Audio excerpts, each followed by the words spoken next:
Good morning, good morning, good morning, good morning, good morning, good morning. Papa. Pacho video boni any dear watching. Video boni any dear good morning. If I show me dear boni any dear good afternoon. You boni any dear good evening. Maybe I will be a maybe hunchia bro. Pa and my watching. And you mirror my wajo. Well, good afternoon, good evening, and good morning. Did you say you're ready? Yes, Christ, at the Roma, or where papa. Me bacho, you're ready? Yes, Christ, at drum. Men so, me when ye papa. Me when ye metia papa. Me name a busia, and when ye papa. And I mean, so once so when we were busia, mo when ye papa. I don't find a payment of a chair, dear Sam. Mino ba beche radi asem oba pe na wahye ni we invite amame na asem na edu ba bi esise edu mino ba nu nyina yaketia eye pe teacher na de wa bantem teacher bo the teacher edi first teacher mpa cho share na invite that you beche radia so ara pay. Oh, I don't for me no beche radia sam, no beche radia sam. No beche radia sam, no beche radia sam. My yenti enyum we, my yenti enyum we. Me pacho ti enyum ni masam. Ora Yesu anopay. Yara wase. Aro nra na jo yada se wufo. Anopay wa matechrema da ya bodwimu anopay. Wa mamoja edi emu afrusan. Within a sedanka. Meda was said, Mamma ba, me mammy, minianum, me busien yenara. Meda was said, Mamma tea for my chef for. Meda was said, the men yamin crow for evangelist for. I saw for. Meda was said, the men ni penina on mine conquer Israel. What don't mine? Meda was said, the ma winina.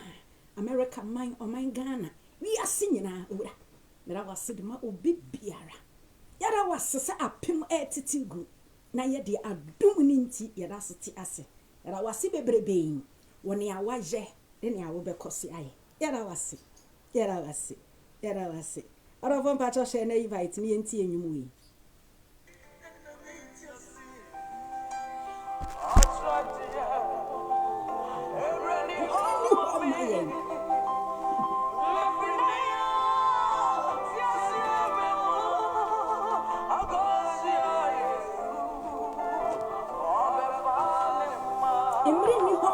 Mama papa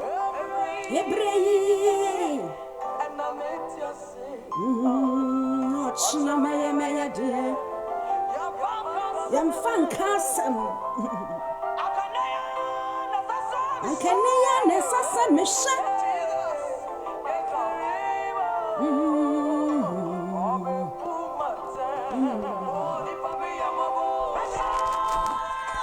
No fear say Famo me bo o tempo afu Yesu Cristo reba o be fanima o be chia me say we are for heaven me ba cho me just say not for hell na share na invite mama me pa cho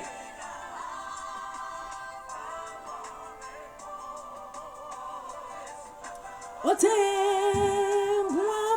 Yesu Cristo reba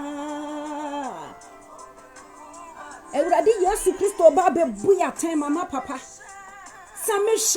Yesu Cristo atem weri be wi asima mama papa me same kai kaya akosua na me yem sheshe me Rafuno mama yem free eneya Arofu Yesu maya tosumi ere na obefa ni mo Yesu Christa te meri baby asimu mama papa media me kai kaya ampara na mi yam shishime Siasie me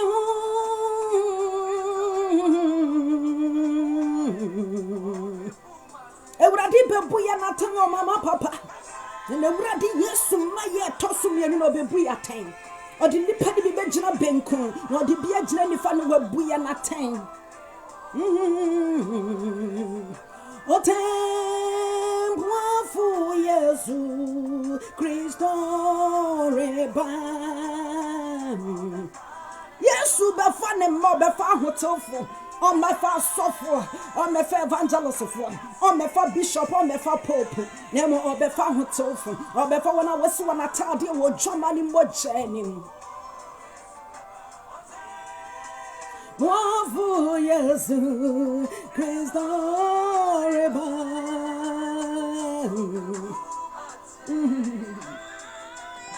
Ebi aya me dosi sa me hye Yesu Christo atemu arebe wiase mo. E kai ya na me yam shesheme. Me yam shesheme mama papa. Otem wafu Yesu Christo reba.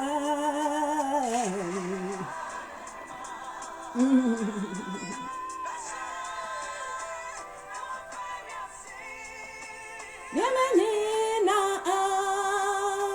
fama mebu Otem wafu Yesu.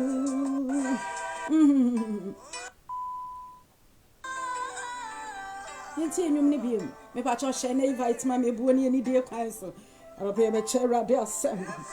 me pa cho share na invite ma me nipa mienu bi ya edina Jesus Christ nipa mienu bi menka ne se nipa mienu bi ya boni ti aye na Ewurade Yesu Kristo ba ko te paradise ba ko wo hell nipa mienu di Yesu boni nipa mienu yi Yesu mai ba ko awo paradise ba ko wo hell adentia na nipa mienu aya boni na ba ko atumi a make na ba ko antumi a make Adolfo sankene ya besesa ya ho ne ye dwane afi abrabo bia suban bia ye wo mani Awurade asem bo ebira ye betwe ye ho afirimu a that Jesus be gye ya wo heaven.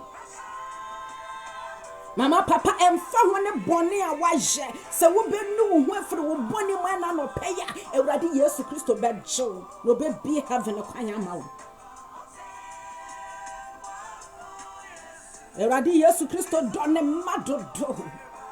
Moni bia waye bia se ne wo benu hu ne ne ya wo be dwane Awurade be gye emfa ho ne abortion dodo a waye emfa ho ne nkrofo kuru dodo emfa ho ne nipa wakum won emfa ho ne awudi a wadi emfa ho ne krono a wabo emfa ho ne abortion sa huru a waye emfa ho ne nipa bia wasai no emfa ho se wo benu ho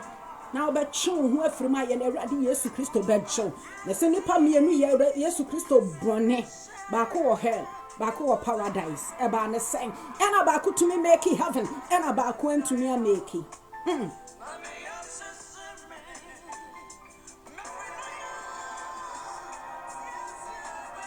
Jesus me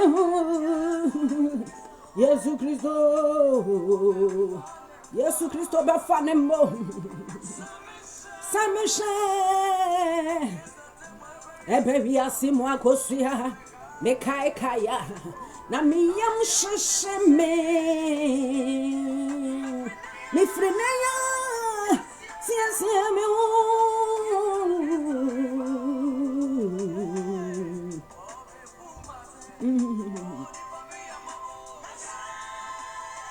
na ma fari asi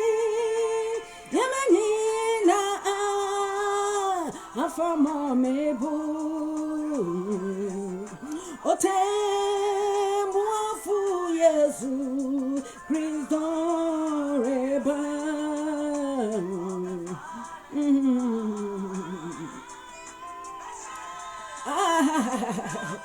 we are seeing yemenina afama mebu otembo afu Yesu Kristo reba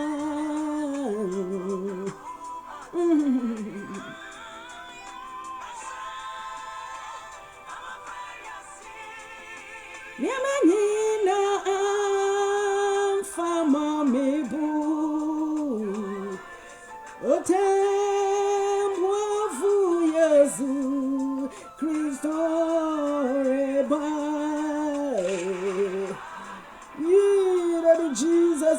vanimo. Animalina. One family boo. Otem wafu Yesu Kristo reba. Enti bobo ne ene unchera dia sam. Arofi ene radi Yesu Kristo ma ene tosu mienu ne amenyina di adanse ese du. Enti bobo we pa ne ene wo chera dia sam ne pa che.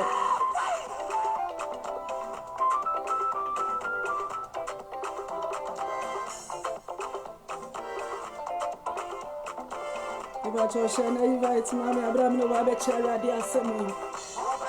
Ma papa ewe yemre na duo.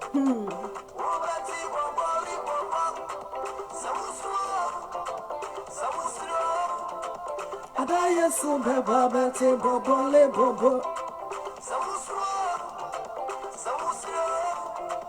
Ada Yesu baba bete bobo le bobo. Obete bobo le bobo. Obete bobo le bobo. Obete bobo le bobo.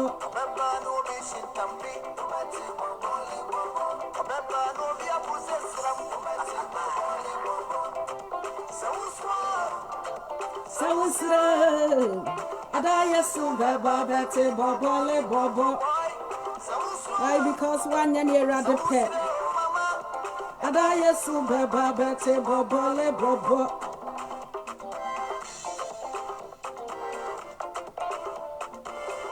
But I ban was shed way by Tiama, Miss Row. No chair, dear, some say, I knew many sipet. I shall invite Mammy and Pacho.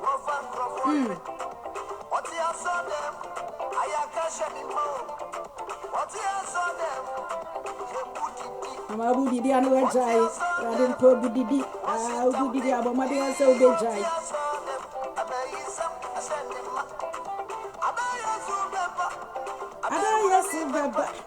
Ada Yesu baba bete bobo le bobo. You chera dia some sesia.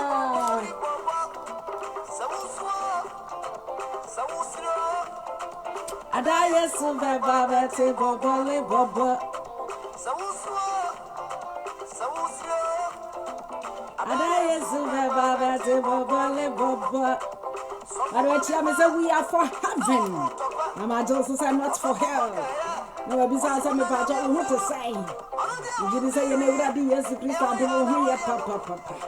And in my business, I am to say, I'm your papa. If it be me who clay.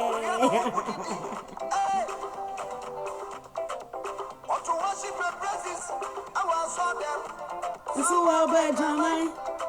oh, Benjamin.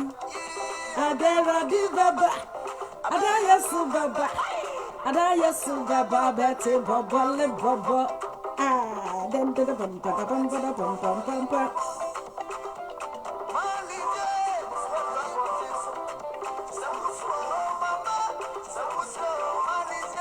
Ada Yesu baba bete bobo le bobo. Abo.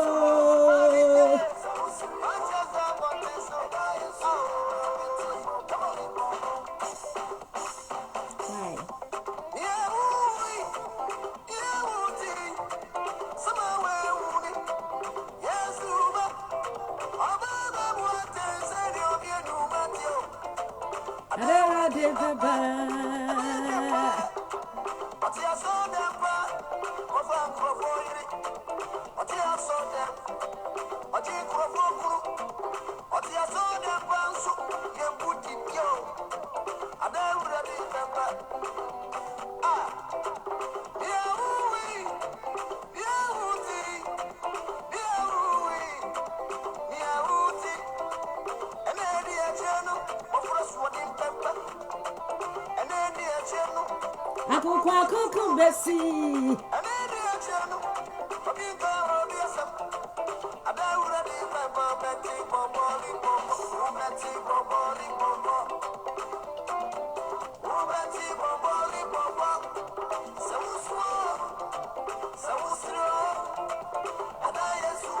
Obate Baba le Baba.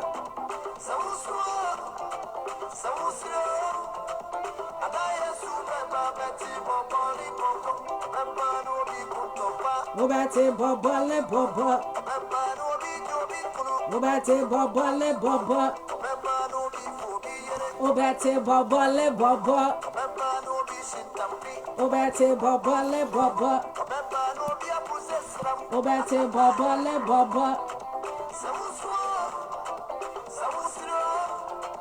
Ada Yesu Baba Bate Baba le Baba.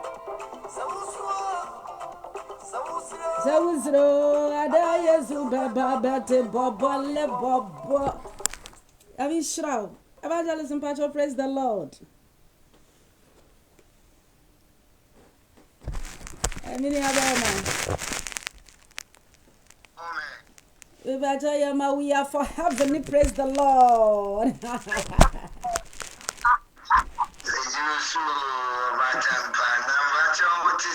Me bacho ye na wadi Yesu Kristo adom ho ye papa etiefo ne ahwefo nso ho ye papa na ye bacho onso so ho te sei Yankopa adom ye da Yesu mama me fa kwanya we sesu yo na me nyama no sebi e ya de ya na me ya na e mare ho omo mama sisi o mu too much ne bi on grament yasi ana omo ya djuma mo ntegre ye nuano ma ba mpa ama kosi Saudi no Lebanon no Egypt ni ade no I don't know omo mama ni bi afa advantage sa WhatsApp group no e bi di o msika ni ade I don't know samo some na me tie program Enu mama enu mana mo akwantu me nua be ma se ofa kwan we musu atumufo nhwe yiye ba bi amwo na adwuma na eden ma be ma bia medada wo ana me pew me ware wo na wo sani sika de ko wo bedu fie no na no share program bi saa na abrantie small boy 25 years na ma me pani di ni sika ma akola ya na me no du Ghana sana oye ma me pani nkura afi boy na mpen nti wahu enti adofo mama ye ni na ho mama ye ni na ho ye nua no mama ye ni na obi ba so opewa obi say boy na kire say picture na ma me ni di sign na just say old picture ohun picture na ohun ma me na just say difference wom nti ye preach ni ye tu ye ho fo se na me nua ba ma eka no akwantu mo nya yize be ma bi ba so opewa ma ne nko wabusuafo ho wo de wo hu na enam se wo wa akwantu mo nti ka che nso nko wabusuafo ho na fra wabusuafo be ma no mahu no otesen me yes am be ware me kuno otosu mienu no me ma ne ko mabusua me sheda ma papa koto ade de command na me se dada oteden me nya hu no oteden na me fra me sita ba ku me se wahu no oteden nti bo modin ase wo be ma busuafo ahu no ansa wa sha asese wo di sika bi ko wasi fesika bra na ade ko fesika bra na ade ko na wo hu ne ye efedu be du fie na wo mpe no ebi wa akura bedu fie kura wo hu ni biem oju sika na di wi anu wa block wo hu ni biem mama ye ni na ho ni abe ma ye da wasi ni wa futu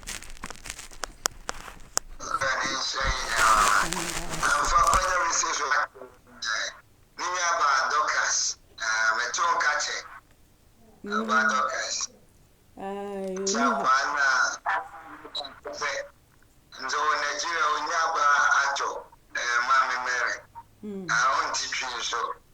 Then the women are in timber for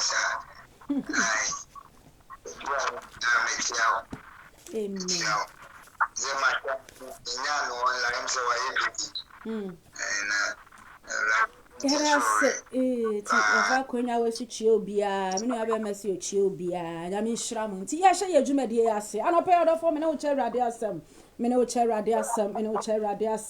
evangelist chie obia me so me chie obia etiefo ne ahwefo ye chie am ye dom bebrebe ye bom paye abra ye de rade asem ube ye bom paye owura Yesu ewi ase nyina hene ena no pay yara wase yeyi waje papa ye kanfo ehye wudin animunyam ewrade ebrasua ye ba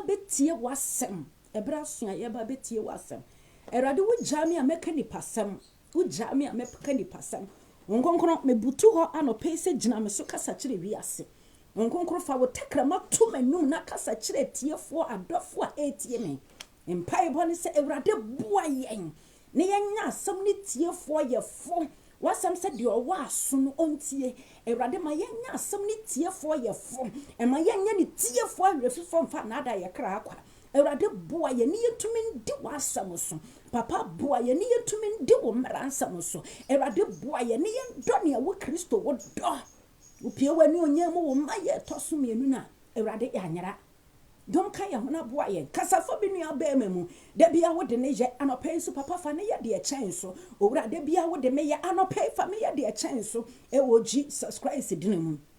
Rama ye tumi si yemfa nsai ni yemfa bubu ni yemfa nsi obode afon hyehyeye ohunhun fi tumi die ne mpanidie ahunhun anyame asam ba na mudi awirefre mudi adwerentanta mudi enya akyinjegie eba anopa ye bompa ye de Yesu moja semu nyuma ma pam na mo hyehyeye nyina ye de Yesu Kristo moja twifa so wo Satan ye ka wonko anka ye nya heaven anko anopa ye bompa ye se wagire to nyinara e wode ye na Ewurade Jesus Christ dinemu Erade ya da wasi bebrebe Yesu din mu nti amen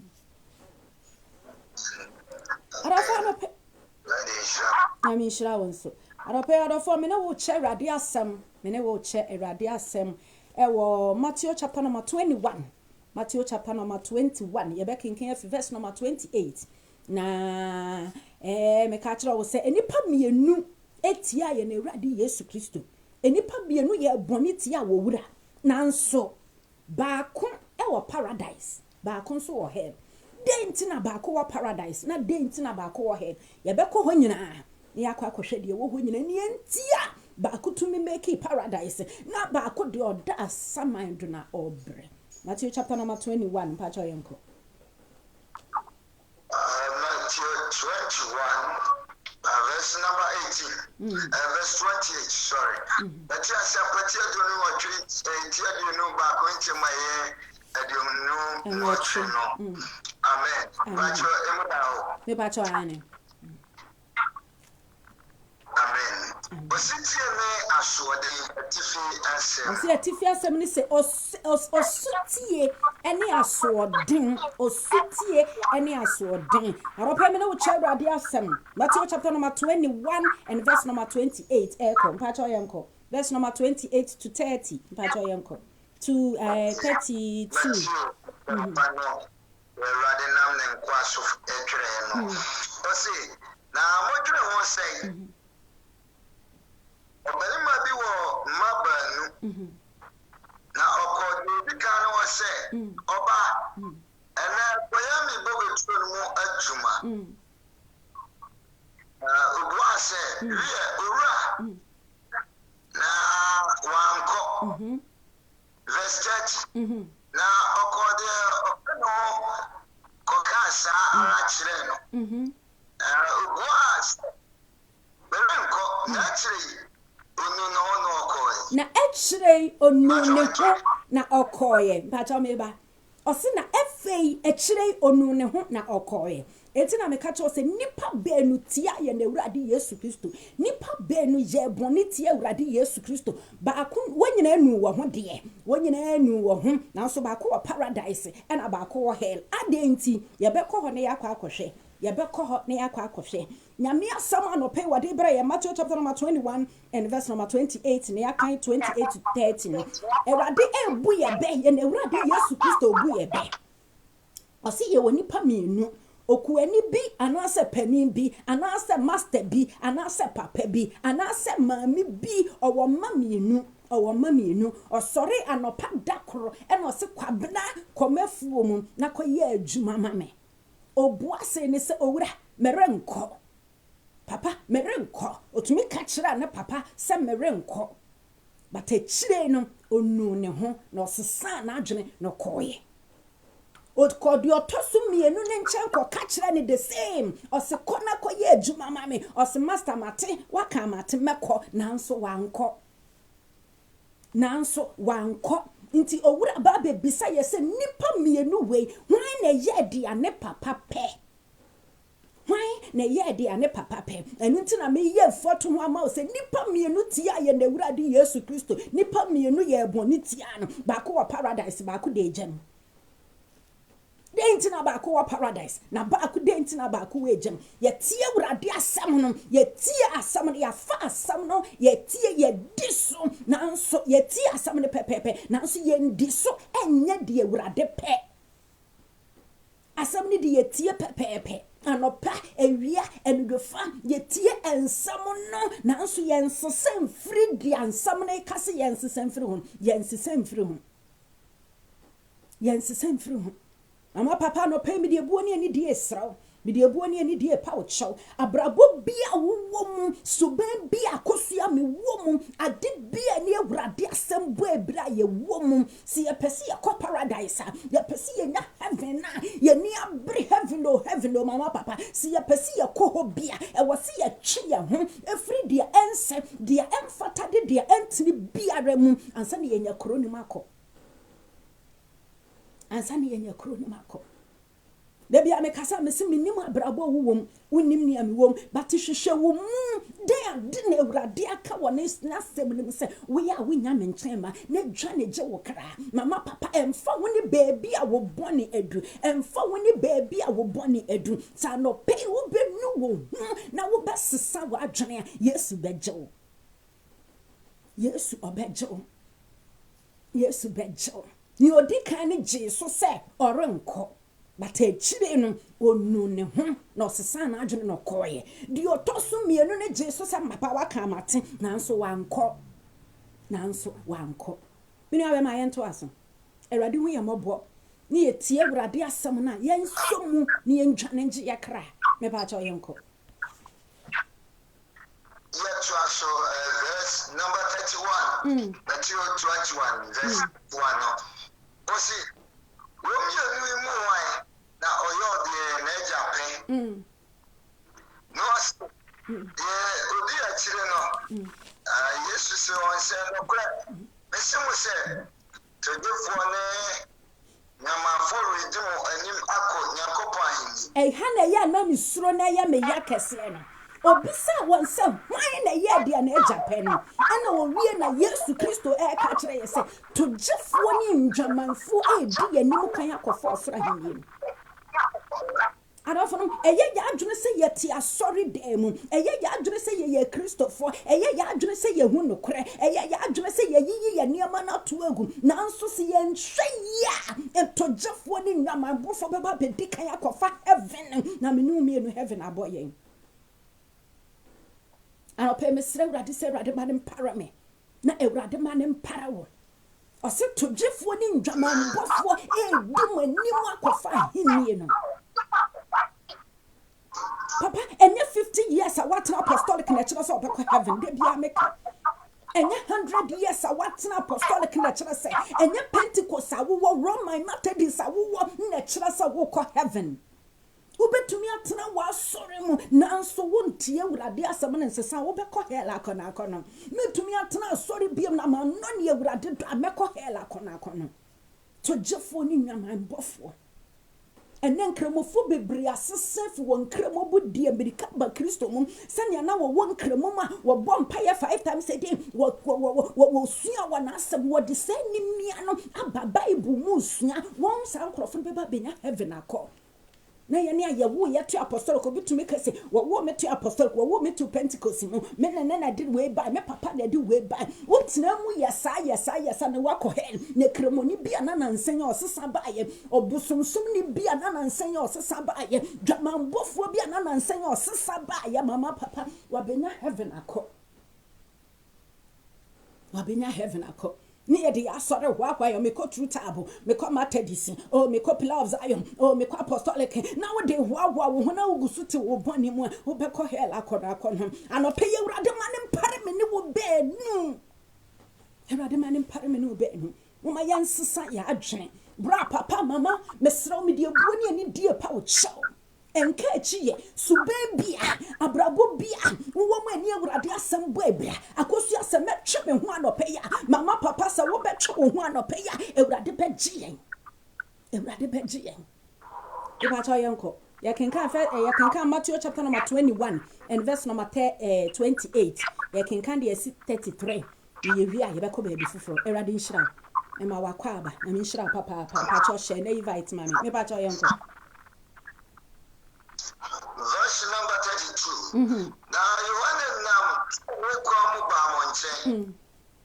Na mo anyi na to foni na mafona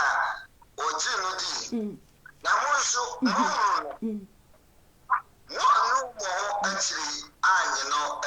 mi ba cho what ni o kan o sin na mo so mo hu ye no mo ti ye no mo enu mo ansesa mo hu amfiri mu.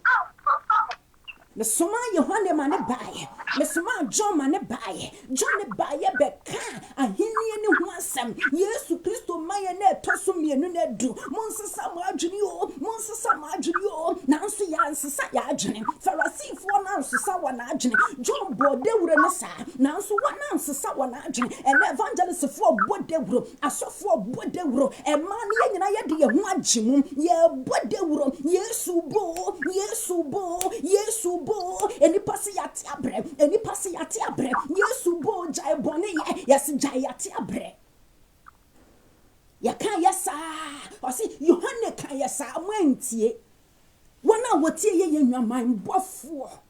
wana wotie ye wo ye nwaman bofo ne tujefo esan se titibiri mu na tujefo ne de na wo mu wo bi wo wonse wode wo ye ntwa wo ye awudifo enti ano na Yesu Kristo asua ne wonam no ne wodidi na Pharisee fo ko bi se asuafo ne se adenti na mo kyerɛkyerɛfo no one tujefo ne ndwaman bofo na edidi adenti na modie won kurofo ne de eyi Yesu Kristo ni nwaman bofo ne tujefo na eti hodidi ena Yesu Kristo ka asem bi atro se hye wona wo fo se wonim bibia na nye wonti na me baaye adeboniafo a wonim hye wonti na me baaye mama owie no bu bebi ose obi a wonare no ohia doctor na mo ni oyare no hia doctor Pharisee for yes wonim bibia enti Yesu Kristo se mo ye ma adwere se munim bibi enye mo ntina me baaye wona wonim hwe ni ntina me baaye se wo medi machi eno nti mama papa emfa nhye wotirim se wo bone a wadi na Awurade nyewo me pacho wo ntina Awurade baaye enkaso me kro no di Awurade nyeme me pacho wo ntina Awurade baaye adwaman a mabui me yinyin mama wodi nyina ase Awurade nyeme hwan na ka kira wo Awurade bejo wo ntina Awurade baaye wunti na Awurade bae me de sekan akokoro no babo koro no ade amaye Awurade beje me ane Awurade beje wunti na Awurade bae wunti na Awurade bae menti na Awurade bae hwan na no ye dwaman bofo se Mary Magdalene nso Awurade je no hwan na wo ye wudi ni chin so a ne din sesa be ye po na nso Awurade je no anope mama papa so obenu ho a Awurade beje obenu ho a Awurade beje so wo besesa Awurade bejo o se John baaye ebe ka kire am monsesa ma adwene na nso mansesa ma adwene enwama bofo ne tojefo ene sesa he enwama bofo ne tojefo ene sesa he Pharisee for ni bebre want to me make but kofia Mary Magdalene wo paradise ordinary Mary Magdalene wo paradise ordinary Mary wo paradise ordinary no yo dwaman bofo no yo dwaman bofo no yo dwaman bofo mama anope me de buoni ani die paucho janeje wo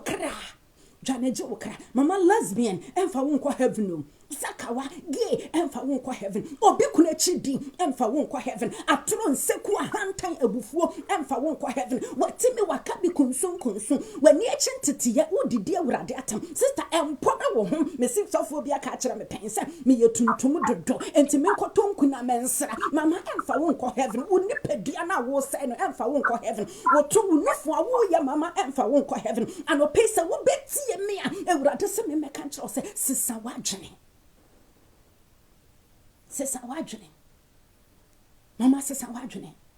akosia sesa madwene esesa mesesa madwene mama papa esesi ya sesa ya adwene ni edwane gi yakra ama pe papa ore firawo onie ore firawo tie unya mea ore firawo mama me paucho menchentwe wona yasio ore firawo tie unya mea sorry firewu Osi John baye ebe chira mo nokura kwan na so manjina anim etogefo ne nwaman bofo ena Jew John die ena wasesa wa na adwene sakra wa na adwene ana pe mama sa wo besesa wa adwene na wo besakra wa adwene wo betwe ho afiri wa kwan boni bia ho ye na Awurade Yesu Kristo obejo meka chira wo se nipa beenu bi etia ye na Awurade Yesu Kristo na ba ko hu ne ho o paradise ba ko nu ne ho na so wansesa na adwene enti oda asaman do ina mama mpacho yenko Matthew chapter number 27 no yenko Matthew 27 verse number 1 eba ni yenhwe ba ko onu ne ho na so wa asaman do ye wia ye ba hwe ba ko a wonu su nu ne ho na wo paradise mama enne wo benu wo ho a ye na Awurade Yesu Kristo bejo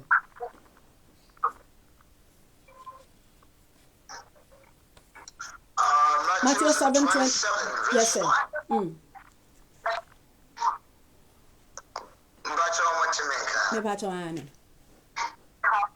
Matthew chapter 27, verse number 1. Zina adoption. I saw from Penifon, Nane or Manomu, and Penifon called. You won't say, Ubekuno. Now, what's the no call? What's the no share? Amrado Pilatus, verse 3. No, or say, Anna Yuda, we did no mind, no, say, Oh no, what's ye? Anna Judas, and a koyi and the Wuradi Yesu Christo Maya, Mama Tia 70 Judas in a ye or Wura Maya, or who say your boy Yesu Christo come for, or who say ya Cassie young boy yes, ya send you, or ya dang, oh no, and a crap person in whom I didn't know the head. So no, one pa, I didn't know the head. Maybe I try uncle. Verse 3 no. La ode nitabra ediasa ozi ediasa no sanebre asofo 24 ne amrado wono say maya boni sama yi moja a boni nimu mama me ba cho sa wote o se sika na wo gye no Judas di sika nitabra ediasa ene yi na Awurade Yesu Kristo mai o hu se ya bo papa no okunfo ye bu ni kon si ye nkokono onu ni ho se moja edibim enti osa kwa sorry dem wo se maye bone sika na amode ma me na me yi owura ma mo nje ma de maye bone Judas nu ne hu nanso oda paradise oda hell when to me make paradise asekira ne se wonu ne hu no wampachaw emfiri mu iti mama ade bia wo yesa wonu wo ho a na wafiri mu a wonya biem opachaw wie no nanka wo abere wonu ne ho nanka so wo pachaw enso onu ne ho wie no kwae no kokun ne ho okosen ne ho mama papa haw ne amane be ne da wo so nti a wo kofa adura no mawu haw ne amane be bone be ne wadi a wo fu se Awurade ntuma nyi nti wo awu kokun ho nti mini aba ma yento aso ye wie so ye beba de Peter nso ye ni ye hu de ntia paradise ho Peter wo ho na ayi Judas de ontumi anko me pa cha yonko ya to aso amen. Verse 4 no. I say if I am obeying, why I should. But what to make it? It's on campacho. Let's also. I say if I am obeying, why I should. Now, Otto, you have brand good. I saw you free. Okay. Now, Okosan in a minute. Na okosan ne mene osi oya dey okosan ne mene okokokun ne ho me na ba ma me ba okosan ne mene me na ba ma fesi he ya mpacho orofo osi okoye dey okosan ne ho otu sika ne guye onu ne ho se moja edibim wayama efe ne wanu ne ho se ma ye boni atie wurade wa ye boni atie wurade nti osemo nsom nye musika wa mosem wa se wa nye sika ni nti otu sika ni guye ojai sika ni guye asori dem ho no koye eno kokun ne ho eno nti no da paradise facha me eno nti no da hell eno nti eno da hell enunti enoda he onu ne ho na so wansesa na adwene mama papa abrabo bia ye wo mu no ne ye na wurade Yesu Kristo pefiri ye nchen se ye benu ye ho ne ye besesa ya adwene ne ye betwe ye ho afiri ho aye nya biem eno de heaven kwan be bia amaye ne yate se wurade sa atoro nye yesi yo yate na so still ye gusuti atoro mu ne ye dia heaven gate emie mayen yate se wurade se adwamambo nye what would you obi kunachi what se wurade se adwamambo nye wasua koto wa pe wurade che wurade be pa wo chaw wurade be na minim so obi kunachi di nye wasu wa pe wurade che na che se wanu wo ho na so woda so ne be ma ne te papa me pa cho won sesan wa adwene ye what to say wurade se krono nye wasu wa pe wurade chaw wurade na minim se krono nye wanu wo ho wurade hu se wanu wo ho nanso woda so tima chere se wan sesan wa adwene ye ni wurade asem bu ebre bia yate ayeda so wo mu no ye pa wurade chaw se wurade na minim abrabo ya mebu na minim na watwe wo ho na wa pe wurade chaw se wurade fa chaw na woda so timu no na chere se wan sesan wa adwene ye Judas hu ye wo sere wurade oye se o de sika ne koye se o de kwakoma asorefo no chere se wo nu ne ho se wa ye bone nanso wan sesan na adwene mini abema me pa chaw yenko Matthew yenko your friend is saying yanko Luke chapter number 22 yanko Luke chapter number 22 Luke 22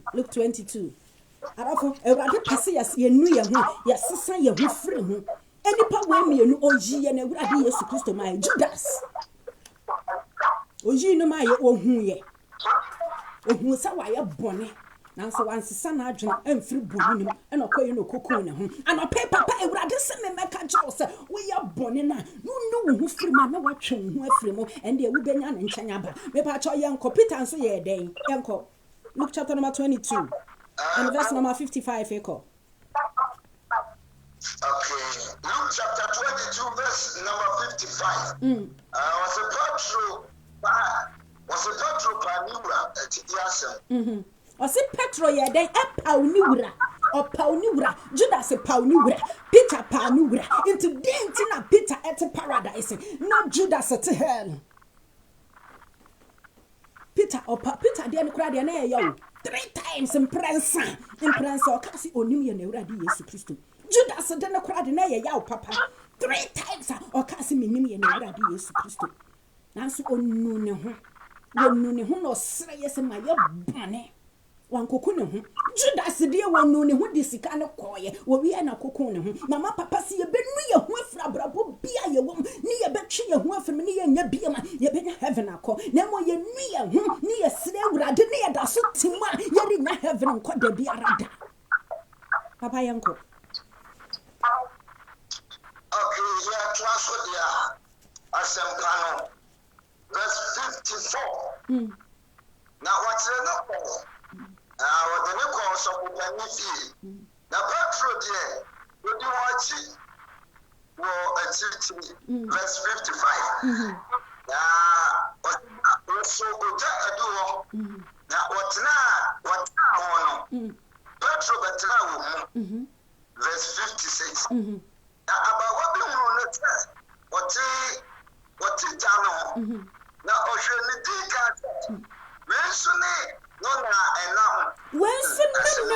enam. Wase abawo bi hunu wo hunu na sister wa hu siesie mpo Peter hu siesie mpo ebe ma wo hu se oka Yesu achidifo no ho wo kasa mpo kire se wi yo Kristo ni wa hu siesie kire se wi yo Kristo ni na akomani mu e amrebe me se me koye obi invite ma me ko preach wa na asore na me ba na me hia katafo obi me hia o ma na me hia o ma no mbisa me se me chio me hu am dress na me bi so mo ye Christopher me say yes of course and I make a cho me say me to almost say enya me na make a kire won enya me na me ka kire ho se de masiesie me ho no ena me nso me ka kire mo so se de omo nso masiesie omo ho nti na me nso me bi so omo sa mama papi wa ho siesie ene no obi hu a ohu se jiu wa hu no kora we ye Kristo no pe heaven akọ na akoma ni mu ne mama akoma ni mu ne akoma no mu emu da so ye fefe sa duku ni ye fefe makeup bi ani ho watwe wo powder kama wa no me say ma no ne pai nti nkuto na me de kama no ne kama atare na chichire wo kon chichire wo nsa wasiesie wo ho atare ne si wo na ase obi hu wo temu say you we your holiness ni obi hu wa you odi we de okwa asore obi hu wa you we de ye Kristo sumuni na me pa acho akoma no mu nse obi betumi ehu akoma nim na wakase you we your Kristo ni ana akoma no mu di Awurade Yesu Kristo pe no akoma ni mu na adwene boni efi ahye mu ma enti mo ma ye hwehwa akoma nim wan hwehwa akoma nim so ba ni ehu Peter mpoda wo hu se de Peter siesie no obi hu se we die oka Yesu Kristo achi defo na so Peter se sen o se da bi anya no kore me pa cho yenko okay Jacob verse 57 asimo Osane no se oba nino Peter oyede osane ho obi ka so bi sane ho a oyede kire se ewure jai ni mo kire se se ne Peter esi eya no adofo me se Peter de ne kra de ye ya sin Judas de no woni me ntia Peter de ne ya no because na Jesus Christ to ho na Jesus Christ to ho na o tie ne Peter ka fa na ho mama papa Judas Peter de no na ye yaw sin Judas de no na so Peter ye den o wie no ho ko pa chaw ma ye bone enti Peter wo paradise Judas no ho na so wan pa chaw emfimu me nua be ma ye nko to asono osimo sane no se oba ni no verse 58 na anta no kubronso no ancho osane ancha ofofronso baye mesi nipa mame ansa ni nyina na Jesus te ho ancha no ofofronso baye ono so baye no ono so sesen yankwe ana kubronso no amase onso free wo na Petro say are me won so de osi ya me na ba ma won so de osi ya asa me o kantam o kikantam asa me ni mu no enya me ne nanam on aye Awurade yes hu ya mobo Awurade hu ya mobo ni entumi ngira nkosi awiye mama ye betumi agira kosi awiye denti na Peter fedi no yesa abra Peter hu dia ekoso no ohun se dia ye tocha Jesus Christ ohun se dia ye bu ne kumfu efe na Peter suro Peter wo ka kire Yesu Kristo si ebo owuo mu mpa mewu ama wo no ene Yesu ka kyenza wo ansa na akokọ bebo nkokuru no wa pa mo mprensa Peter si empare me sa me yesa na so Peter ye na so Peter ewo paradise mama ni ayaka bia abrabo bia ni ayaye bia ni ene Awurade asabra bra bia ya tie Awurade bia anopesi ye benu ya ho ni ye bedwane ye benya heaven akọ na mosi ye benu ya ho na ye da so timu atoro nya so be da so ti atoro mu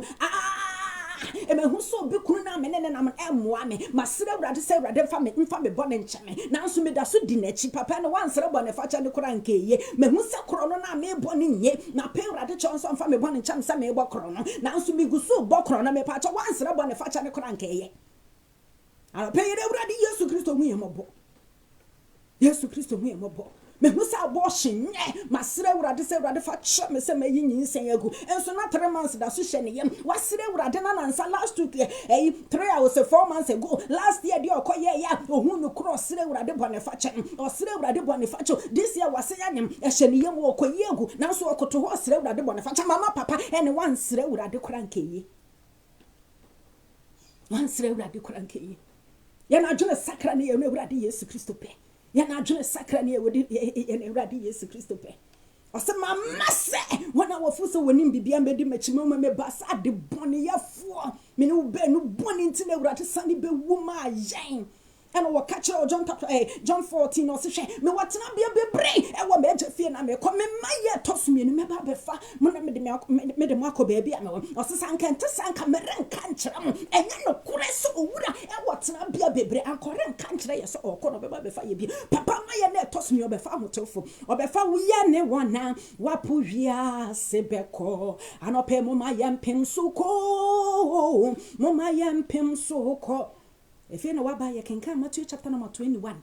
and you can come verse number 28 and the BC you can come 28 the BC 33 and I can come Luke chapter you can come Matthew chapter number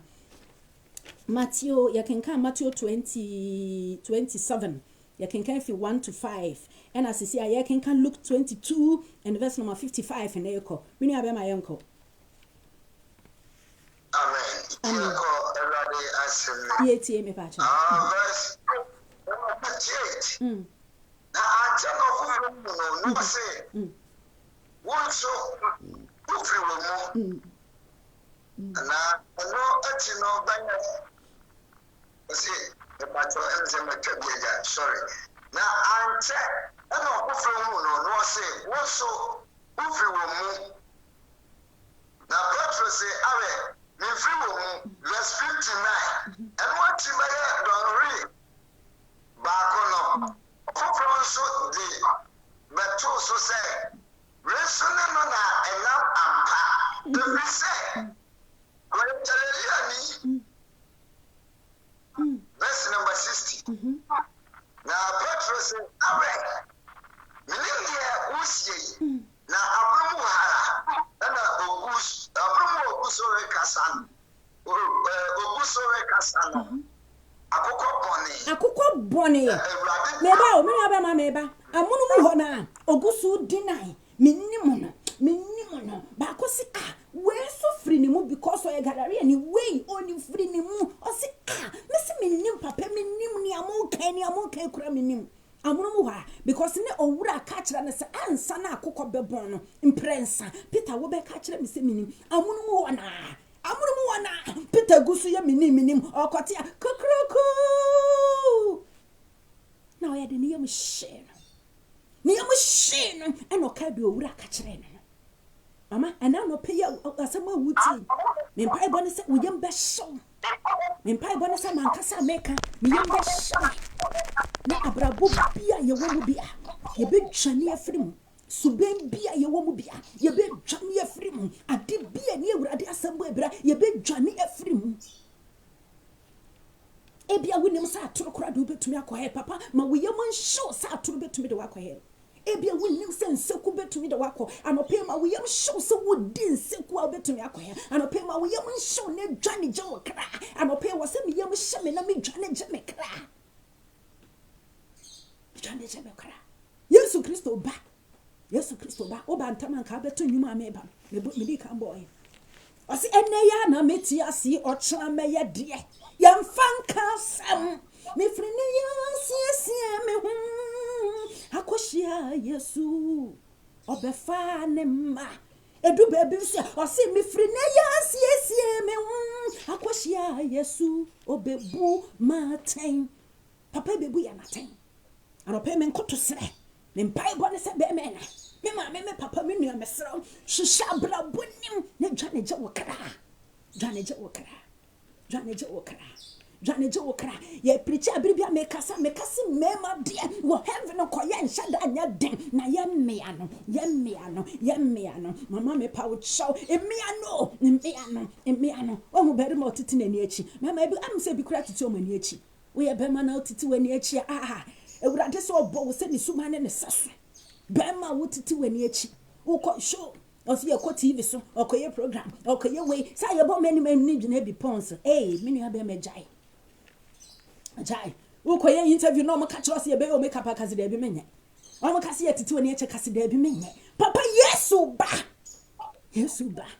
emi akura adwane afri make up ne ani achi titim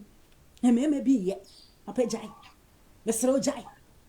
krono jai MP ministers aben penifo mama yenya yo yene munyana na ekase buo ne ani die kwan so jai Minu aba we ya bema na no program bi ana ekona be ya na mehwe na oba bema oba wa ye ne ho bema na presenter ne ba ko se on friend se no se da bi oyoba na oba no ka kire we ne se on fe buo ma no on respect no ono no de ne no so oyoba na so oye bema mama papa Yesu ba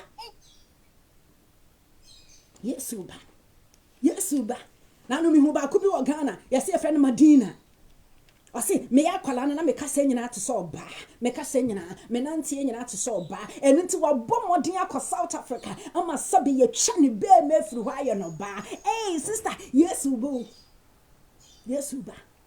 me hu ba ko bi nso ono so we god ya hye ne ti so ni makeup sa waya o te ono so oye be ma ba ne kasa ne na ade nyina wa hye ne so su nanim na ade nyina sister Yesu ba ono de o se be ma ne da so ho nko yi ne ye mama papa se bia mo betie me a mo betie dia me kan ya enka echi ye wo benu hu ene ya Yesu be jew na mo so wenu hu ene ya na wo gusu te sa brabo ni ma Yesu ba beto bobo le bobo oba bi so ko no so ya ye ne bema bi so ko ne ya ye no ba Yesu Kristo obo ne pa chotie wonya me a ore firawo yana ma busom so yana ma konfo so yana ma difu atrofo so mama papa Jesus Christ eba Yesu ba abrabom bia ne so bia eni awurade asem bo ebira mama yenjane nji yakra mama papa Yesu frawo tie unya mia ore firawo Judas nu ni hu wie no kokon ne ho Peter nso nu ni hu wie me pa cho ye dan ye nto aso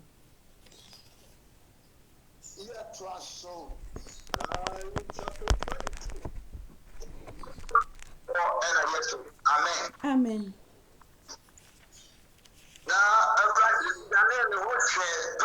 Awurade Daniel ho hye no Unti me nti America chiro say Peter de ne de na ye ja because na owura te ho Peter de na ye ja o papa de say na owura ete ho a o hwe Peter Peter deny ne 3 times ya fa ne say Judas de ni mpode na Yesu ni ho e no call ye no se munyi sika e ko kire mo baby Bayi ye na Awurade Yesu Kristo ne asuafo na waka ne nyina wo ho na o se medu ha ne amefena fono ho wono a nti ya fa ne se Peter de ni mpode na Yesu ni ho nti enye ne yawo papa asam na meka but Peter de ni Yesu Kristo te wa ya chichiri Yesu Kristo ebu ni kumfo na Peter wo to bi gina ya ka se ebe owuo mu mpa owura mewu ama ebe owuo mu mpa Awurade ma ne mpara wo Yesu ka kire wo se mi bewu se Peter se owura ma ne mpara wo na Yesu ka kire se fia we Satan fia ko we Satan won pese de Awurade aka bebem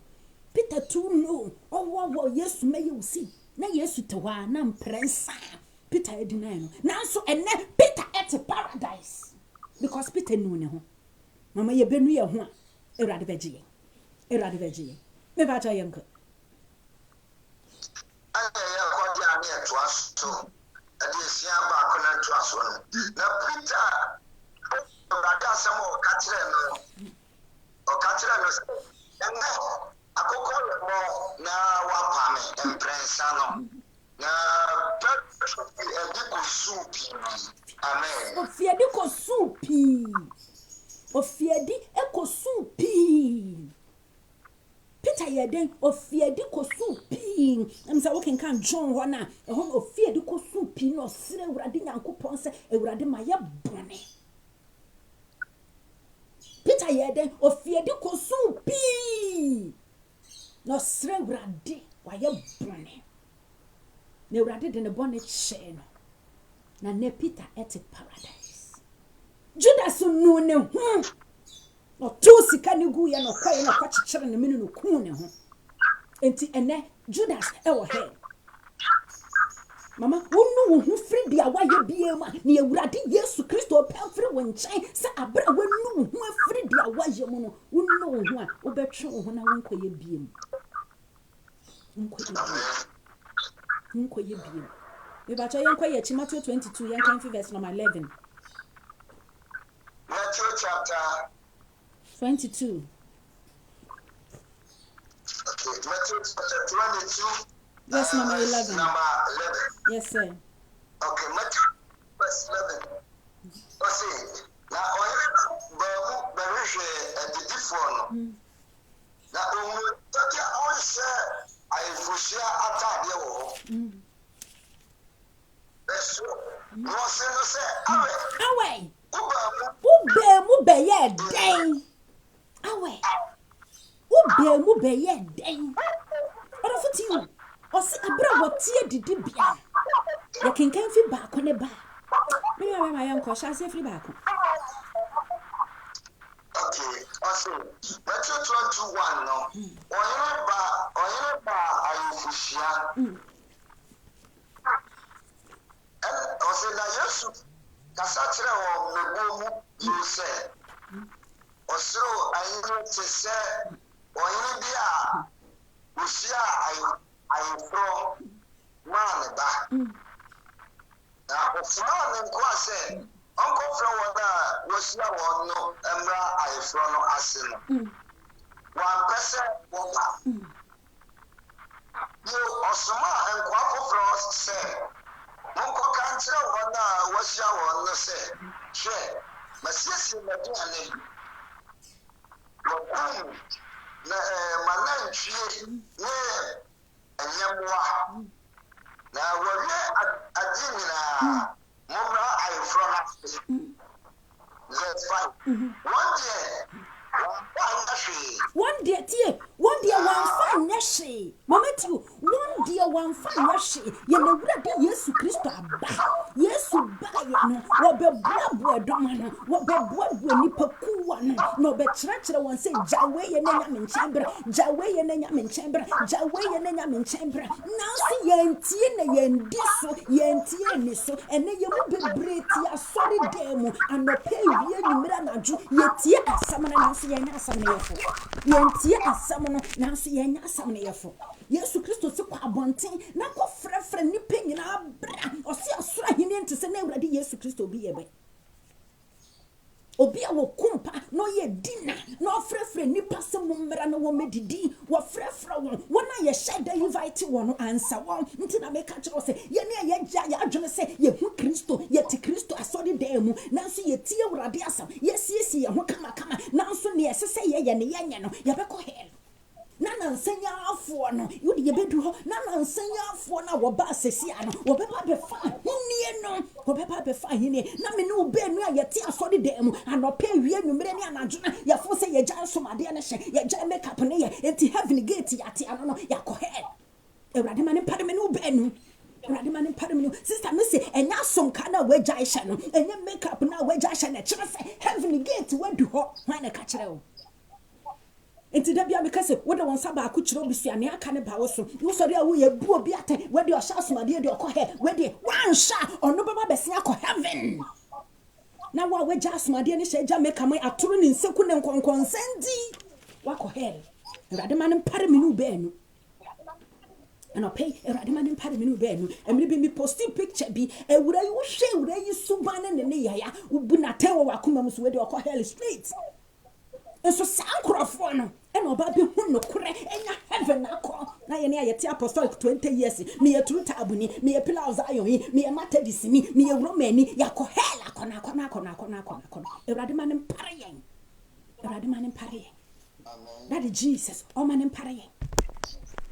me ne aba ma to aso ne entie de okan verse 5 no and pass on was no call obi ko na obi sukodi midwa verse 6 wona aka no titire na kwa no bo no ada ebo adoka kunkumo ba cho mi timujo yeti wona aka no titire kwa no bo adapa kunkumo Verse 7. Now,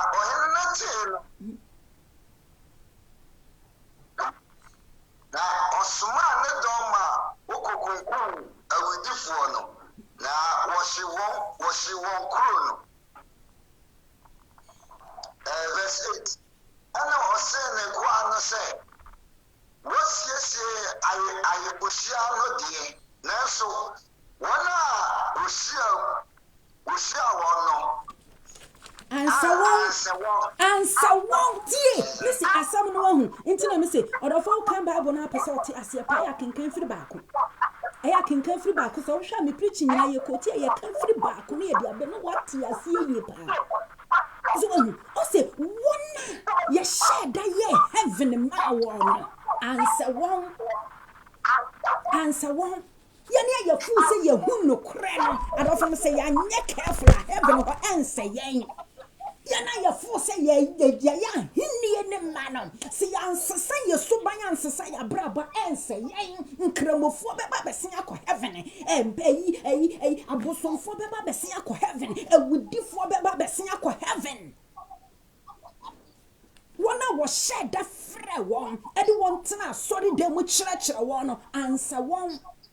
Obedient, I saw that one, me a pillar of Zion, me, Mamma one shot, answer what heaven come away now. Obe one, or some me a true tabu name, or the one share your heaven answer. Me apostolic name, me de one, whom and share your answer me. Mama, I don't pay me to surrender and pie bo, Nessa and I don't pay. Yama heaven and saying, Yama you subine, ya bravo, and some fat take Christo for. Now, maybe so busy to what's we are soft rubber, and I will come for son. Sister, until what's the one no cray, and I will go so child today. What's the one no cray, and I was out that's to me. Mama, what's the one no cray, and I will tell me what coming goes to me. A radaman and paramina, radaman and parable. You best see a heaven queen beer. I'll pay Radin trimming from there, Radin trimming from. Hey, sister, what's the walk of heaven? And I went on your two taboo into Melan and Kane. Hey, and I haven't a bandy outcome. When you're your boy, a pillar of Zion into two taboo for an encan, or be back catch them, Mamma, not me names that we a pillar of a we a two taboo new, me preachy, and I meet chairman, yes, to catch them and say, well, send me bunny preaching, one crochet, and I'm a dear America. Dainty, sister, won't send me a two taboo, and some me preach our be share and our be tea. Heaven a bandy air corner side. Heaven a bang near corner side. Nana papa kwesi ewu amesi onu anka senenum osi wode rasta big ban na sorry for pamon rasta na kotena wonche yana wo piepia na rasta ni ja sorry osofu kwesi ewu asi ofre na oka kire ne se wo me ba na be mama tena wonche dia wa sorry ma ne dia me ba na me tena wonche ya sister ye de ye suban ye de ya brabo pamu ni pefra sorry dem nso ye se ye ko heaven Pentecost in heaven, Apostolic in heaven, CS in heaven, True Tabu in heaven, Pillars are so the beard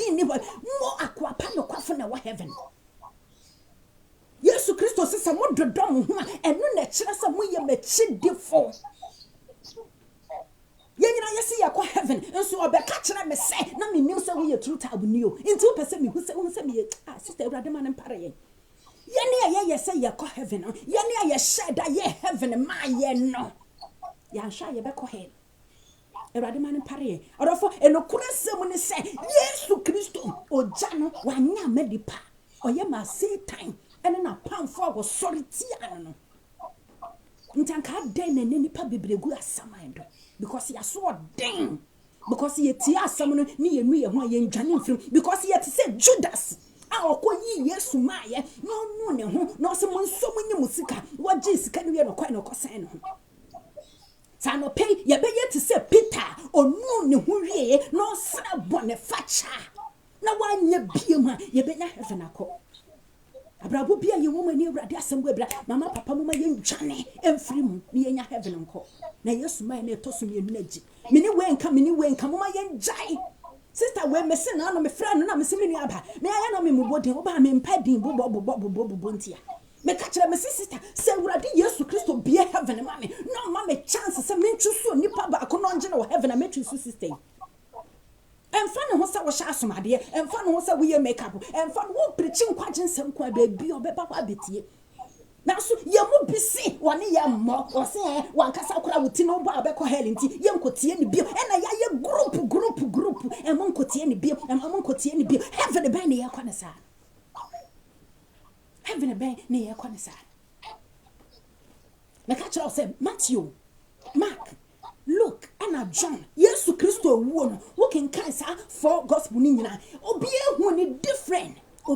different won say ye kan ha ye hu baby a Peter ko sun ya wo sere wurade bone fa che no ana say baby o ka se wanu ne ho ba wo kan John ho wo say Peter nu ne ho no sun ye esere se wurade ma ye bone enu ti ye nyina ye preachi wo say ade no wahu ni se onipa ba ko so say de be me so menti ase ye se enye ntokwa wo na nya bufu eso ene ye nyina ye se ye kwa heaven so watimi wakame nkuto ye to me ye meeting ne yakase we mama nkuti om we mu do om ne ye moaboa no mama tie saksam na Yesu Kristo kan na edam bi mutiri ma oni petumi bie na no na wakase we one ye moaboa no nti mama share ni videos mama ntie na asem tie we ne ntia Yesu Krasa Yesu kase ne one me moaboa no abra no ne nesuafo no no hu se wo bidi ne din ene esuafo no ko bisa Jesus se yanko stop o ma na ne Yesu Kristo se da bi jai mama nyesa ni one ye moaboa no nti se urade kase ni one ye boaboa no nti na obo me din dia ye dia oye no obi ti sa abrantie wa baga na o se Yesu Kristo bia ni ho no one ye moaboa no nti ono wontumi nhye ni video na wontumi nkotie no because onji Yesu Kristo ndi obi obeba si Yesu Kristo ya wono Yesu Kristo yesi se ni pakro wontumi nkotie ni preaching na wontumi nhye ni preaching because ono na ye ne moabo ano na nya me kura Bible bo Yesu din na me wonso wo kura Bible bo Yesu din na ma beka kira wo se enkotie oni pa semesi no ne me moabo ano adofo ye ka Bible na mama nkonkroma ye ntiase. The best teacher mini abema gongombi tabeka si the best teacher is your Bible and the Holy Spirit. Yansra nkonkron mo wankire ya Bible na se ya beka Bible ne tra se Yesu Kristo kase ni one ye moaboa no o kire se dia onnim onu Yesu ni onji onu Yesu Kristo ni one de ono ne ye moaboa wotumi ne nkoye Bible studies because onji Yesu ndi wotumi nko share ne nsam mfa me Kristo ni bi so nti onji Yesu ndi nenya true table ne pillar of Zion enya Pentecost ne apostolic enya CS ni Roma yegyina yegi Yesu di nti na sese wotumi bie wana na wokase we do na memo abwenti in share message we do na memo abwenti nkotie no we do na memo abwenti min nkotie no we do na memo dainti sister heaven ben ye kwana sa we afi asema Yesu kache o John chapter 15 o sesa mo do dom homa eno na kire se mo ye machi difo mini aba mato aso ne ngo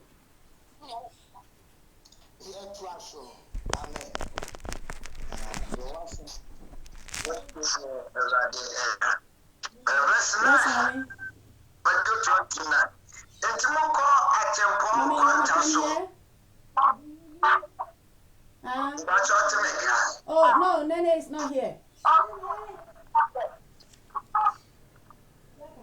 Unfancha mna brwani bis. Yanko, mimi aba mampacha yanko. Verse 9 no. Osienti monko atempo nkwanta so. Na dodo ara ubehu ono. Monfa ono ayefro no ase. Monko na dodo bia mu behu won. Na no me ka kira won. Na no ayeye John chapter number 10 no. Ye hu se Awurade Yesu Kristo ka se ye wo endwan bi wo ho a omo endwan bu no wo nimu sesia na wo na sese wo san bam enti wo se monko nkramofu na wo ba Yesu Kristo nchen abosonfo wo na to na bosomagu na wo ba Yesu Kristo nchen wo na wo ka wo ho asem wo he enti wo se monko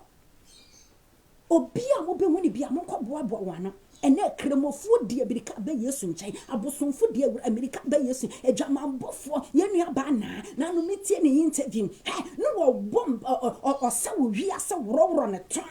no de sa and no way Johnny about yes soon chain and so fast no one ever cast gay way dear and we do a drum and bonny and I waited that way where do a head straight one and neck what baby for heaven I call Nadia yet sorry man or pay you before you did walk while you're home yan shy a cohela corner a radaman and parry you never my uncle. Amen. What's over Sano? I'm going to Freddy call a quanso. Or what do I do? No, Nipa Bonini Nipa. Now, a good woman, but say, I have slapped Emma. Amen. Yanko. That's all the class. Let's let them know. I said, no, I don't know, but at the different. Now, only Kodia, all said I will share a tadio. There's 12. No, say, away. Mama, Pacho, I have Fushia Tadia, Wishabi. You know, Mamma, are you Fushia Tadia and Wishabiana? Owura kasaye no se mon komonten so obi a mo behuni bia mo kofre ne mra na wonyina baaye e na dining hall hwa ye ma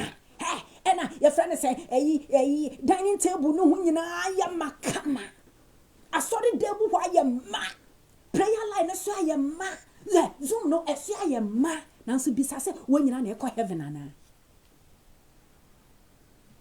wonyina na e ko heaven ana Yemu bebreti asori dem nanso Jesus Christ onimu yen.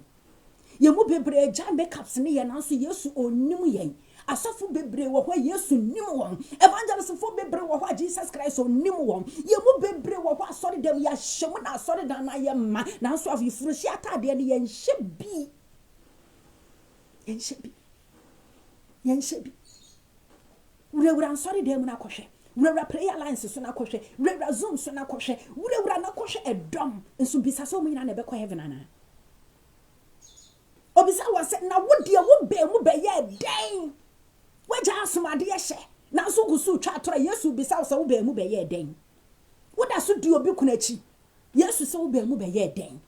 Oba wo gusu tete wani achi poro wo hu awurade mpa Yesu be bisa so wo be ye den. Osofo awugusu ya za Yesu se wo be ye den krono ne adwamambo nso ote asode dem Yesu se wo be ye den ye ne ho asem na Yesu ken ye ne ayete asode dem na so ye de awurade asem ato nchen ne ye de ye pen ye na Yesu bi se ye se ye be mu be ye den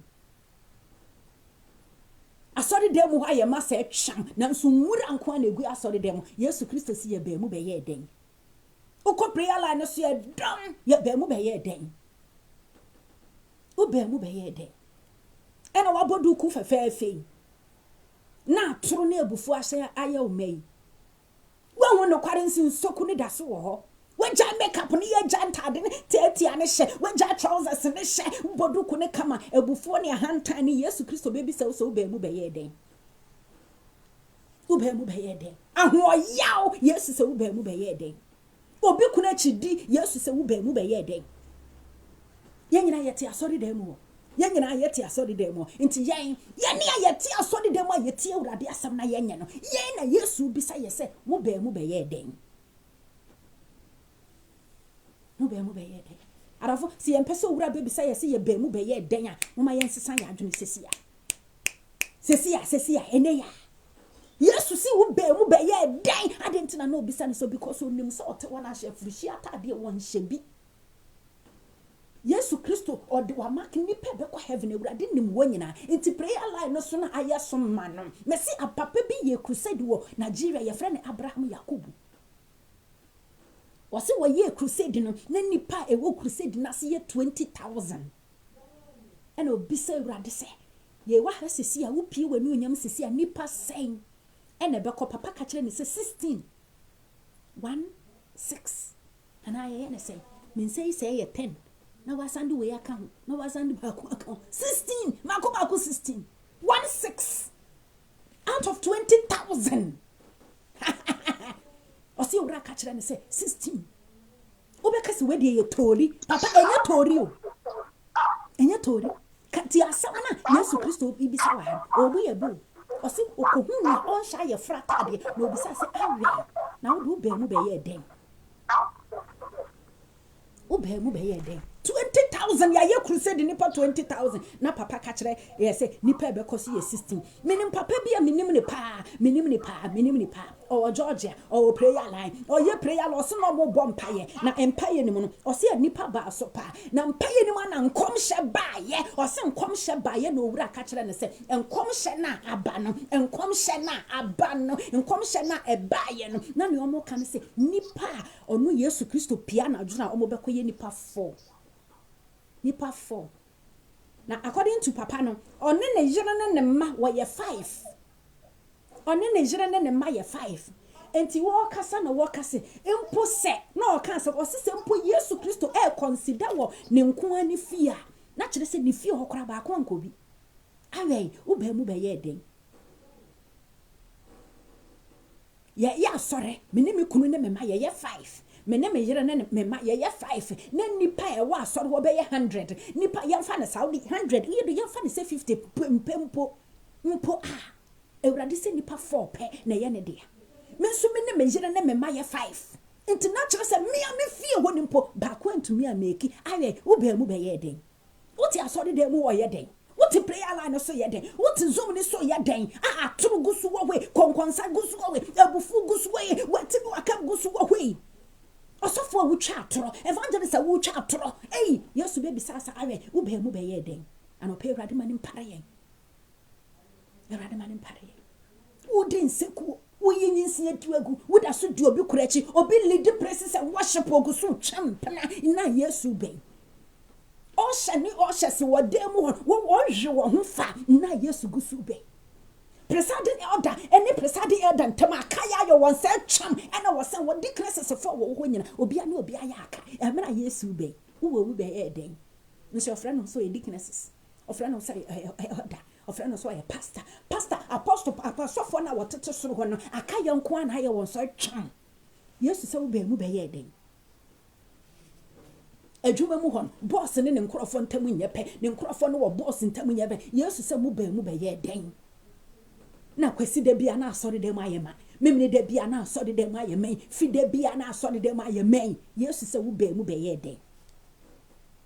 Yesu se ye be mu be ye den onto obi sa se ye be mu be ye den na okade ba asem bia na o kire yen wo be kire ye nan ne yensa na de yakwa kiri kuro ni an mama sa no pa yansesa ya adwo ne ye ntwa ne afiri ne ensem fata ho ye be ko hela kona me ba cha yenko ya twaso ose no tori mu verse 13 no yanko it's on kapa waka kire ne so be mu be ye den no awa no to mum mama wo mpese obeto mu asesa wa adwene ne ya inyum bia na no metumi nua be ma na o se ye o se hwe na wendwane ankote o na wankase Yesu Kristo maya na ba adafo me hwe ya brabo ye na Yesu me bisa isa kosi abe mu be ye den kwamna kwadwoko be ye me ekua abe mu be ye den e ho abeto mu de bia me kase se wunya te se dipe shase se wu helo ho no wahu no Yesu Kristo nke se ompa wu nimpa obefa Moses wu ye wu ye abofo mienu ne ko ho na wo pere Mose no tumi ne Awurade kasa ano ne ano onu mpo wu ye no ne ye pere na mu ho na me no be no mama papa mo me ensasa ya adwene me de ebu ne di esrawo nfa wa sori bia ho wo ho na hihya wa kuma mu bisa Awurade se de ne besi for 4 years and 5 years 2016 and I'm sure says me bomb pay say Awurade de ne besi me heaven kwa me pese me yera Awurade de ne besi me heaven kwa papa de ne besi me heaven kwa papa de ne 2020 last year na papa ma me hu de besi me heaven kwa papa nka nkyere me na nka mennim sasa ade no ana we de say ade papa nka nkyere me sa me na wonche nti wo so ko bi say Awurade obeka wo de akyere ko bi say Awurade mama Philippa maame ono de okane de na eda internet so nti eno metumi aka akyere wo mama ne papa so wo ye adwuma for so many years na wo ye Awurade dwuma da koro no wo bompa ye say Awurade de ne besi ye kwan Awurade ma wo hu ye no o se na secondary school time wo kan sika wa asori dem o kan sika wa asori dem e na kwansa na wo sika ni ma ye den owura ka kire ne se sika no sa kwansa no mamfa nkwa munya me nchen ma mama nkyire mu se de akwansa ne ye ne ade wo se nani wo sori ya ana first ko so no mo wagini a one of face kado koma na mame wo Ghana no se kosesa na kwa sorry dem na fa koto offering bo mu mame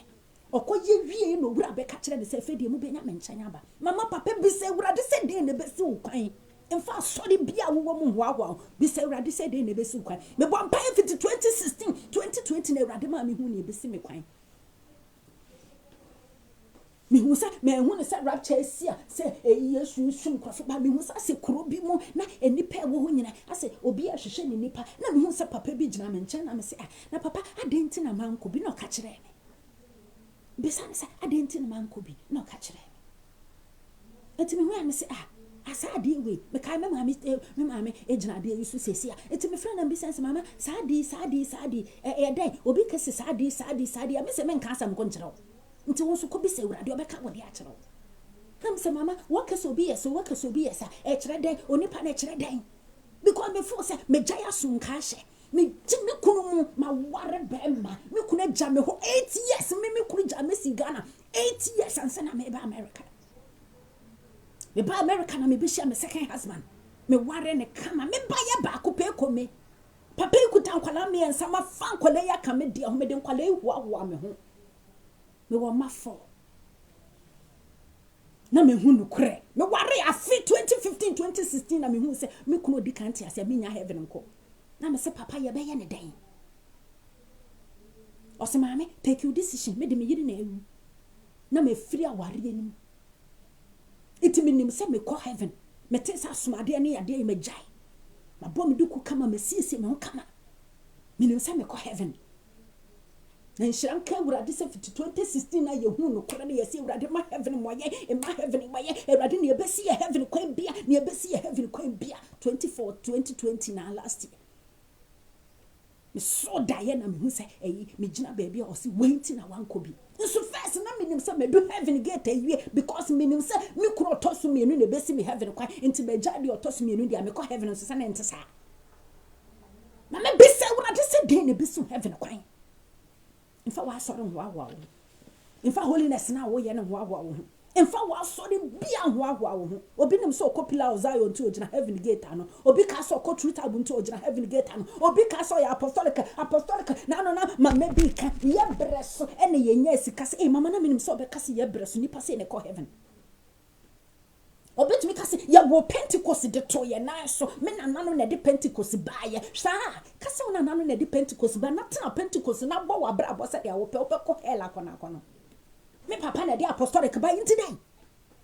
tena ho na ka so papa na de apostolic ba na nsesa wo suban na hwe se na no apostolic ba jiwa me ni aba bi ohun te ogina heaven gate no no do heaven gate no no ka kira abofo no se wo mu mie gate na abofo se gate ben no se me papa ne osofo ne papa e Pentecost sofo me papa ne osofo asemesi no bo ne papa di na abofo se hwe wa ne ka kira wo se o papa sofo nti e na abeba heaven. Okay, o papa ne sofo ma ye 50 minute verse me heaven gate ma na sister gina ho oh yeah went to me am 50 minute verse ana na niti wadaye mu emfa wa soro ho emfa we leader ho emfa wo pastor ho na pastor nimpo wa mona brabo papa heaven ho nya bi nko mete ya ma no didindi ma mama brabo papa me ko hela akona no papa ano pe rade man pare impare yansi ebeja Yehowa ne yakosom enyame fufuru biamu Yehowa o yetetinya kupon hallelujah mini fie ya besum Yehowa impare yenja atro yenya insekuo watibi waka bi konsum pipe mu yenyai ne enno ne urade do awe ube mu be ye den na wo ye ne den madam fo yenko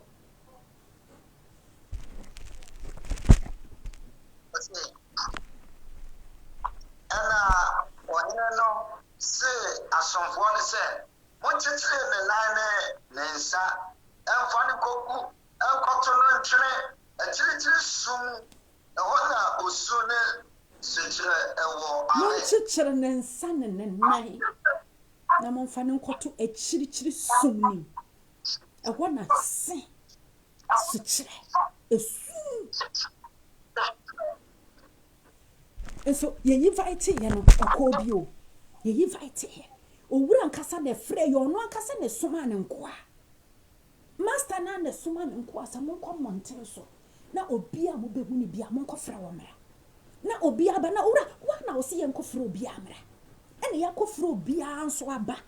na so master ne ninamu a ye didi ne nyina na master ne ninamu odo wo no hu so obi nhya wedding atade na so behu ye de no wura me metimi baby wa na wo be fra be se memra wedding yi bi na maba wedding yi bia me ba no ya ma me wedding dress code ya ma me dress code se me nhye blue ana se me nhye white nso maba nti denti ne yesi ye nkyekere me nan ara fo e Christopher ye dress code rade de amajen o kenkan ni nyina ko kenkan Galatians chapter number 5 and verse number 19 ye dress code ne wo ho niema Paul kan ye ese obi bia wo be yesa wonya ne nche ma ni ye neso ne ye nhye sa dress code no herade hu ya mabo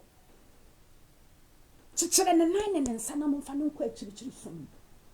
asori de no ti hobi enso wo se ye chichire ne nan Matthew 25 ne kachira ye odi nipa ni bi begira benkum ni nifa adenti na nipa ni nyina adenti na wedding da no ana ye nyina esa ema adu nyina ye nyina ye kwakohia ye furukunu na 5 hu nyansa fa extra kerosene na 5 de wo ye nkwasiafo na Bible fra wo se wo ye mea nkwasiafo na enum ni de wo se wo ye mea nyansafo wo ye mea nyansafo mama abo payment Bible ne se emea nyansafo num no ka ho emia nyansafo num no mesire wrade se menka ho mesire wrade se menka mama ye nhye ya brabo so yie ya wo wani amafrafo ni ye nya heaven nko mede boni ani die paucho mede boni ani die paucho ye di kan ye nya ba ma ne to aso na mi verse na ye ho adwuma obi bi sa ma me fa ma na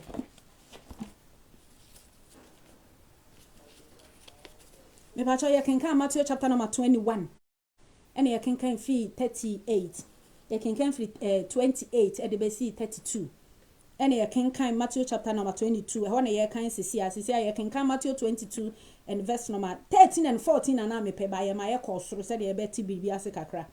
and ye kenkan Luke chapter number 22 and ye kenkan fi 54 and ye kenkan Matthew chapter number 27 and so me no be man pa cho to aso 22 ho ma me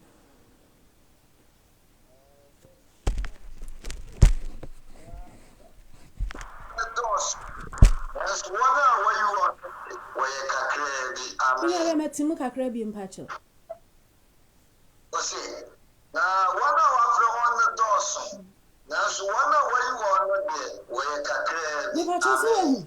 enti ohene no enenam wedding onenam wo mu no abra wo didi no abra dinner no mu no dinner na sano what dining table ho na wo didi na papa ni na mu no oni na mu no wo hwehwe abra Yesu Kristo na masore dan na so abra Yesu Kristo na masore dan mu onenam prayer line no so onenam zoom no so onenam na so na no be hu so bi nhya wedding atade na ne ye kyekere no ne ye de ne kotu eje no owie na okase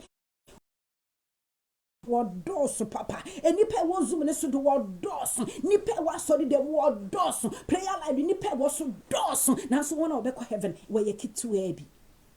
wona obekọ heaven we ye kitu abi mama me mpai bo ne se wa sorry de mu ho prayer line so zoom ne so se nipa 10 pe na obekọ heaven and pay me mpai bo ne se ankaka ho se nipa 10 na obekọ heaven me mpai bo ne se urade ma me nka ho mama se ye nipa 5 me